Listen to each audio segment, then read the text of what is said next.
ان سے سوال کیا عدالت نے. انہوں نے کہا کیونکہ بار بار ایڈوکیٹ جنرل صاحب یہ کہہ رہے تھے کہ جب آرٹیکل 245 لگ جائے اور فوج طلب کر لی جائے تو عدالت اس طرح سے کیس نہیں سن سکتی.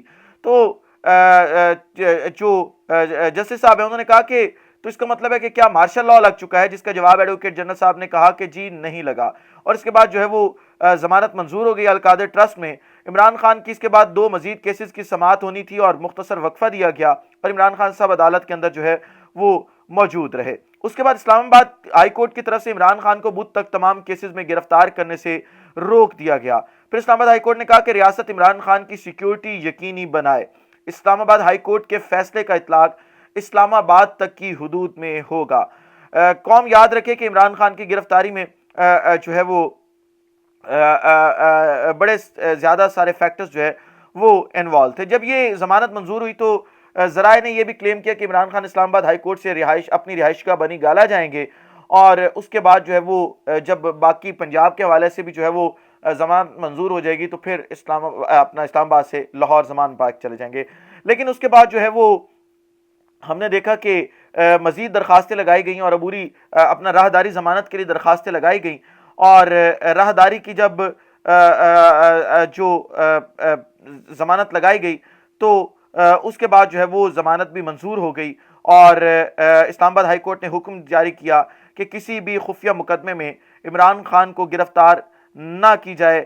لاہور میں دہشت درج مزید جو مقدمات ہیں ان میں حفاظتی ضمانت کے کیس کے اندر جو ہے وہ 2 رکنی بینچ نے یہ فیصلہ سنا اور اپنا فیصلہ جو ہے وہ جاری کر دیا. کپتان نے جو ہے وہ اس وقت ضد پکڑی ہے کہ وہ لاہور جائیں گے اور اسلام آباد رکنے کا مشورہ انہیں ان کی قانونی ٹیم دے رہی ہے, لیکن جو ہے وہ دوسری طرف جو ہے وہ تحریری حکم نامہ کیونکہ کافی سارے مقدمات ہیں تو مکمل طور پہ ابھی جاری نہیں ہوا, جب جاری ہوگا تو اس کے حوالے سے جو ہے وہ فیصلہ آئے گا.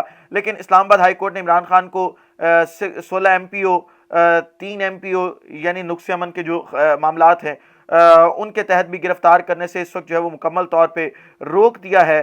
اور اب جو ہے وہ کیونکہ راہداری ضمانت بھی منظور کر لی ہے تو تفصیلات موصول ہو رہی ہیں. اظہر صدیق نے بھی اب تو بتا دیا ہے کہ عمران خان صاحب جو ہے وہ اپنے کارکنان کے ہمراہ لاہور ضمان پاک کے لیے روانہ ہوں گے اور لاہور کے اندر جو ان کے کارکنان ہیں ان کا استقبال کریں گے, اور ہو سکتا ہے کہ عمران خان صاحب جو ہے وہ کچھ دیر میں ضمان پاک پہنچنے کے بعد قوم سے خطاب بھی کریں. لیکن اس پوری کی پوری صورتحال کے بعد جو ہے وہ حکومتی صفوں میں کھلبلی مچ گئی اور ایمرجنسی کی خبریں جو ہے وہ آنا شروع ہو گئیں. حکومت نے اپنا پی ڈی ایم کا ایک اہم ترین اجلاس بلایا اور یعنی آپ اسے کابینہ اجلاس کہہ لیں, اس کے اندر جو ہے وہ مشاورت کی گئی کہ جو پاکستان تحریک انصاف ہے اس کو کل عدم قرار دے دیا جائے, جس کے اندر جو ہے وہ مولانا فضل الرحمان کی جماعت اور جو نون لیگ ہے یہ پیش تھے, یہ چاہتے تھے کہ پاکستان تحریک انصاف کے اوپر جو ہے وہ لیبل لگا دی جائے کہ یہ کل عدم جماعت ہے.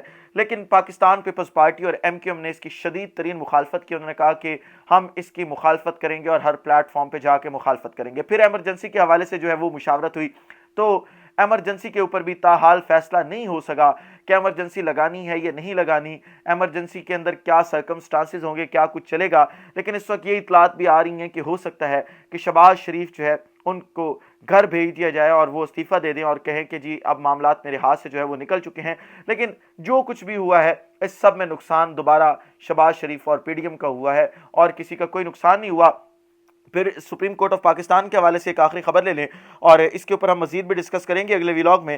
سپریم کورٹ کے اندر جو ہے وہ 15 مئی کو سماعت کے لیے ایک کیس مقرر کر لیا گیا ہے اور ایک کیس 16 مئی کے لیے مقرر کر لیا گیا ہے. ان دونوں کیسز کے اندر لگ ایسا رہا ہے بظاہر طور پہ کہ شہباز شریف کو فارغ کر دیا جائے گا اور گھر بھیج دیا جائے گا, اور ہو سکتا ہے کہ معاملہ پورے کا پورا ریورس کر کے جو ہے وہ اپریل کے اندر پچھلے سال لے کے جایا جائے جہاں پہ عمران خان صاحب وزیر اعظم بھی ہو سکتے ہیں اور دوبارہ جو ہے وہ عمران خان صاحب اسمبلیاں تحلیل کر کے پورے ملک کو انتخابات میں لے کے جا سکتے ہیں. لیکن یہ تمام چیزیں اگلے ولاگ میں دوبارہ ڈسکس کرتے ہیں. اس ولاگ سے اجازت دیجیے, اپنا خیال رکھیے, اپنے کے لوگوں کا خیال رکھیے, وطن عزیز پاکستان کا خیال رکھیے. وطن عزیز پاکستان کو اور آپ تمام لوگوں کا اللہ حامی و ناصر ہو. پاکستان زندہ باد.